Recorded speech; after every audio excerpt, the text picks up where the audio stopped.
Okay, so are you ready to look into the future? Always. All right, well, buckle up, because today's deep dive is taking us straight into that future. We're talking flying electric taxis, and hold on, we're not talking about Dubai or some super futuristic city. This is happening in India. Yeah, it's really interesting. It's not just some concept or an idea anymore. This is actually happening. It's moving towards becoming a reality. Right. There's so much buzz and excitement in India right now about this company, ePlane. They just became the first in the entire country to get approval to start certifying their electric flying taxi, the E200X. I know what you're thinking. This sounds like a sci-fi movie, right? But I promise you this is really happening. It is, it's happening. It's a great example of how technology is changing so fast and how people are coming up with really innovative solutions for some of the biggest problems we have in the world. Exactly. So let's break all of this down. First of all, who is ePlane? Well, they're an Indian startup, pretty new, founded in 2019, and get this, they were incubated at IIT Madras, one of the best engineering schools in all of India. Yeah, IIT Madras. That's key. Being incubated there probably gave them access to incredible research and some of the smartest people in the country, and they also got a network of mentors and investors. Oh yeah, for sure. And that foundation has helped them reach a big milestone.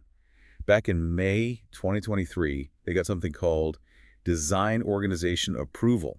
It's from India's Aviation Authority, the DGCA. Right, and that approval basically means that they have the skills and knowledge to design and develop aircraft that meet all the safety and performance standards. Basically, it's like getting a big thumbs up from all the experts. Exactly. And now the DGCA is actually looking at their application for type certification, so they're on the fast track to possibly launch commercial flying taxi services as early as 2026. That's just right around the corner. Yeah, type certification is the big one. It means the Aviation Authority is giving their official stamp of approval saying that the aircraft is totally safe and ready for commercial use. It's not an easy process to go through, but the fact that ePlane has come this far really shows they're serious about it. So let's talk about the star of the show, the E200X. It's a compact electric vertical takeoff and landing aircraft, or eVTOL. Think of a really cool high-tech helicopter, but it's all electric, and it's designed to work even if there isn't a lot of infrastructure. And that's a big deal, especially in a country like India with so many different types of landscapes and urban settings. Yeah, that compact design is what makes it a game changer. It means you don't need massive helipads to take off or land. They can use rooftop landing pads on buildings that already exist, so it opens up so many possibilities for urban air mobility. All right, now for the fun part, the specs. The E200X can carry 2 passengers or 200 kilograms of cargo. That means you could zoom across town with a friend or even have your groceries delivered by air. It has a top speed of 200 kilometers per hour and a range of 110 kilometers. Yeah, that range, that 110 kilometers, that's huge. I mean, that means you could fly from, say, Mumbai's Bandar-Worli Sea Link all the way to Pune without needing to stop and recharge. It's perfect for longer trips or even traveling between cities. Exactly. You're not going to fly it across the Atlantic, but for getting around a busy city or region, it's incredibly efficient. Oh, and it has a footprint of 11 by 8 meters. So, we've got to think about where these things are going to land. It may sound small, but fitting all that technology and power into that space is a pretty big engineering accomplishment. It just shows how focused they are on making this a practical solution for cities. Now let's talk about why this is such a big deal. We all know how bad traffic can be in Indian cities. It can be crazy. And ePlane's goal is to completely change urban transportation.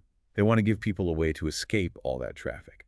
Imagine, instead of spending hours stuck in traffic, you could just hop into a flying taxi and fly over it all. It's not just about avoiding the traffic. Think about all the time you'd save. It would mean less stress and people could be so much more productive. It's like a total shift in how we think about getting around in cities. Yeah, and it's not just fast. We're talking about getting to your destination maybe even 10 times faster than driving. Plus, it's super efficient.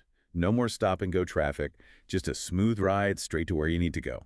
And don't forget about sustainability. The E200X is all electric, so it doesn't produce any emissions while it's flying. That fits in perfectly with India's goals for a cleaner environment. And that's another massive benefit of the E200X. It's all electric, so it's much better for the environment. But it's not just about speed, efficiency, and being green. ePlane wants to make sure everyone can use these flying taxis. They don't want this to be something only rich people can afford. They want flying taxis to be accessible to everyone. And that can change the way people get around in cities forever. That's a really ambitious goal. If they can make it affordable and accessible to lots of people, that's going to be really important for them to be successful. Imagine if instead of being crammed into buses and trains, people could have a quick, easy, and environmentally friendly way to get to work, no matter how much money they make. Exactly. This isn't just about getting from one place to another. This is about completely changing urban transportation as we know it. Of all the things we've talked about, what do you think will be the biggest challenge for ePlane? Well, the technology is really impressive, but I think the biggest hurdle might be setting up all the infrastructure. Trying to create a network of landing and charging stations in cities like Mumbai or Delhi, that's a huge, massive project. It's going to Mhm. take the government, private companies, and urban planners all working together to make it happen. It's definitely a big challenge. But if they can do it, it can really change everything. But before we get too excited, let's take a closer look at the challenges and what ePlane needs to do next. Because even though all of this is really exciting, there are still some things they need to figure out before we see flying taxis everywhere. You're right. Infrastructure is a big piece of this puzzle, but we can't forget about the certification process either. ePlane got that initial design approval, but there's still a long way to go before they get that full certification from the DGCA. So what exactly does that process look like? What are the things they still have to do? Well, it's not just about showing that the aircraft is safe and reliable. They need to make really good pilot training programs and figure out how to manage air traffic specifically for these taxis. And then there's a whole bunch of regulations and safety protocols they have to create. So it's not as easy as building a cool aircraft and then just taking off, right? They need to build a whole system to support it. Exactly. And while ePlane is moving forward, it makes you wonder, what about the rest of the aviation industry? How are they going to adapt to this new technology? Are the big airlines going to see this as a threat or as a new opportunity? It's definitely going to shake things up in the industry in one way or another. But getting back to the challenges, you mentioned regulations, and I imagine that's going to be a very long and complicated process. Absolutely. Governments everywhere are still trying to figure out how to regulate this whole new field. There are questions about airspace management, safety rules, licensing, and even things like noise pollution and privacy. Yeah. It's a lot to work through. Yeah, noise pollution is a good point. Imagine hundreds of these taxis flying all over a city. How do you deal with all that noise, especially in areas where people live? Well, that's where the design and the technology come in. ePlane really tried to make the E200X as quiet as possible. But it's definitely something they'll need to keep an eye on as more and more of these taxis start flying. And then there's the whole question of whether people will actually trust these flying taxis. Some people might be worried about safety or think about things like hacking or terrorism. You're right. People trusting this technology is going to be really important for ePlane to succeed. They need to be completely open about their safety measures and educate the public about how it all works. They have to show everyone that they are doing absolutely everything they can to keep passengers safe. It's interesting. This isn't just about technology, right? It's about psychology and sociology and how people adapt to change. Yeah, you got it. It's at a big social experiment as much as it's a technological one. And we can't forget about the economic and social impacts either. This technology could create jobs and help the economy, but we have to be careful about potential inequality. That's true. How do we make sure this doesn't become just another expensive thing that only rich people can afford? How do we make sure flying taxis benefit everyone? It's a really valid concern. ePlane has said that they want to make this accessible to everyone, but actually doing that is going to take some careful planning. They need to work with policymakers to figure out fair prices and make sure everyone has access. It just shows that technology can't solve all our problems on its own. It's all about how we use it and who benefits from it in the end. Couldn't agree more. Despite all these challenges, ePlane seems incredibly determined to make their vision a reality. They set a pretty ambitious goal to move over 500,000 people every day within 3 years of starting their service. That's a ton of flying taxis. It is. And they're not just focusing on India. They're thinking about expanding globally, going after markets in Asia Pacific, the Middle East, Europe, Latin America, parts of Africa, and even the US. That's a big move. It's not going to be easy to break into established aviation markets like the US. They're going to have to go up against companies that are already there and navigate some really complicated regulations. It'll be interesting to see what their plan is. It's exciting to see a company from India aiming to be a global leader in such a cutting-edge field. It really shows how much innovation and entrepreneurial spirit there is in India. But before we jump into their global ambitions, let's bring it back to India for a minute. What do you think about how this technology will work in a country with so many diverse needs and challenges? It really is fascinating to think about India in this context, right? I mean, you have these huge cities like Mumbai and Delhi that are just completely choked with traffic, but then you also have all these rural areas where it's difficult for people to get around and connect with each other. Yeah, you're absolutely right. It's a really interesting case study because of that. You have those megacities struggling with all that traffic, but then you also have these huge rural areas where just getting from one place to another can be a big challenge. Exactly, and that's what makes it so interesting. On one hand, these flying taxis could be a complete game changer for people in the cities, a fast and easy way to get around without sitting in traffic forever. But then on the other hand, they could also help people in those remote communities connect with important services like healthcare and education. It could really bridge that gap between urban and rural areas. It's almost like skipping over the traditional infrastructure challenges.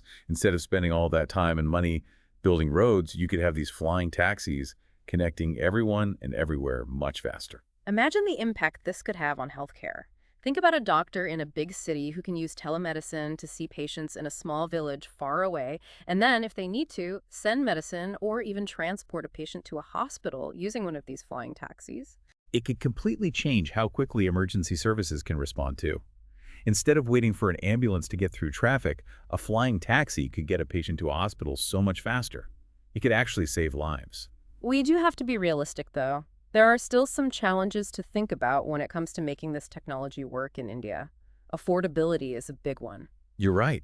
How do you make these flying taxis affordable for everyone in a country where people have such different incomes? We don't want this to become just another luxury for the rich. Exactly. That's where the government can play a role. They could offer subsidies or create partnerships with private companies.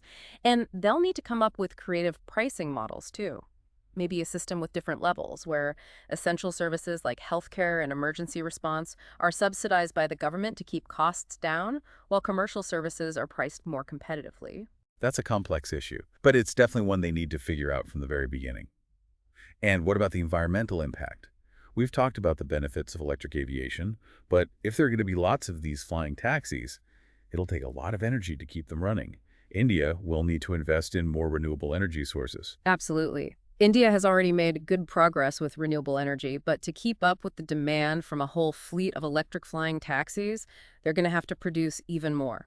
If they don't, they'll just be moving the pollution from cars to power plants. It's all connected, isn't it? For this technology to be successful, it has to be approached in a way that takes all of that into account, not just the technology, but the social, economic, and environmental effects too. I totally agree. It really highlights the fact that innovation isn't just about creating something new and cool. It's about using technology to fix real-world problems and make life better for people.